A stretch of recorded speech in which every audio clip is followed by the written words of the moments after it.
देखिए, जब दिन दहाड़े जुनैद और नसीर को किडनैप करके उनको पीट कर उनको जिंदा जला दिया जा सकता है, तो फिर मैं कौन सी खेत की मूली हूं। और जो भी ये कर रहे हैं उनके हौसले इसलिए बुलंद हो रहे हैं क्योंकि उनको मालूम कि उनके पॉलिटिकली आइडियोलॉजिकली उनकी पार्टी सत्ता में है, और इसीलिए चाहे जुनैद हो, नसीर हो, या जहां कहीं भी इस तरह से दलितों को, आदिवासियों को होता है, तो फिर असदुद्दीन ओवैसी एमपी जरूर है, मगर अब उनके हौसले बुलंद हैं। वो लोग रेडिकलाइज हो चुके हैं और उनको लगता है कि वायलेंस के जरिए से वो अपने एजेंडे को मुकम्मल कर सकते हैं।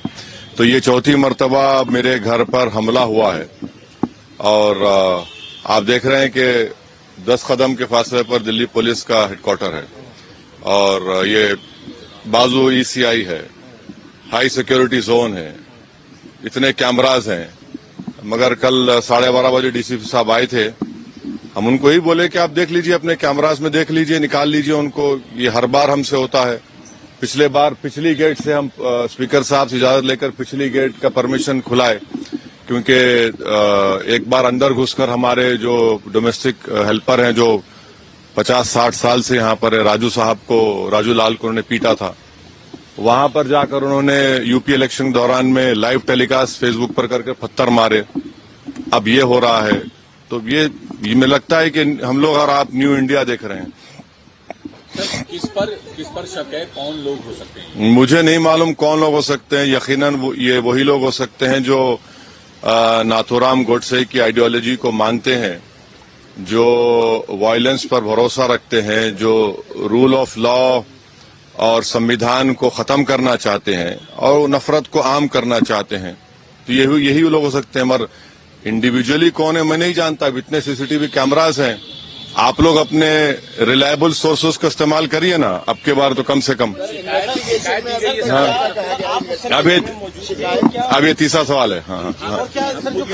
जो सर्वेंट या और लोग थे, किसी को देखा उन्होंने पत्थरबाजी करते हुए हमला करते? तो हम जो है कल रात में 11:30 बजे जयपुर से पहुंचे। 2 दिन का हमारा प्रोग्राम था पार्टी का, MIM पार्टी राजस्थान में। जब हम यहाँ 11:30 बजे पहुंचे, हम अंदर चले गए थे, और थोड़ी देर में सोने जा रहे थे, तो हमारे जो डोमेस्टिक हेल्पर है, उनकी वाइफ, उसने आकर कहा कि सर ऐसा ये वाकया हुआ है। तो हमारे साथ हमारे दोस्त यामीन खान थे। हमने कहा कि भाई जाइए जरा सामने पुलिस स्टेशन में इत्तला करिए।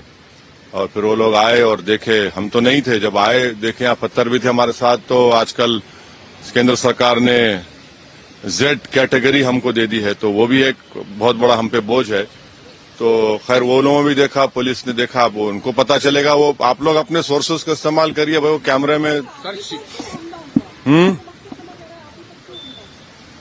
देखिए, मेरी कोई अहमियत नहीं है, और मैं तो अपने कॉज के लिए अल्हम्दुलिल्लाह इंशाअल्लाह मरने को तैयार हूं।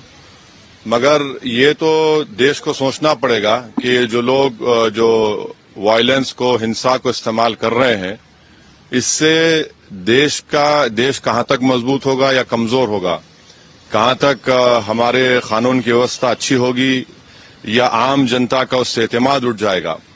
तो ये तो देश को सोचना पड़ेगा।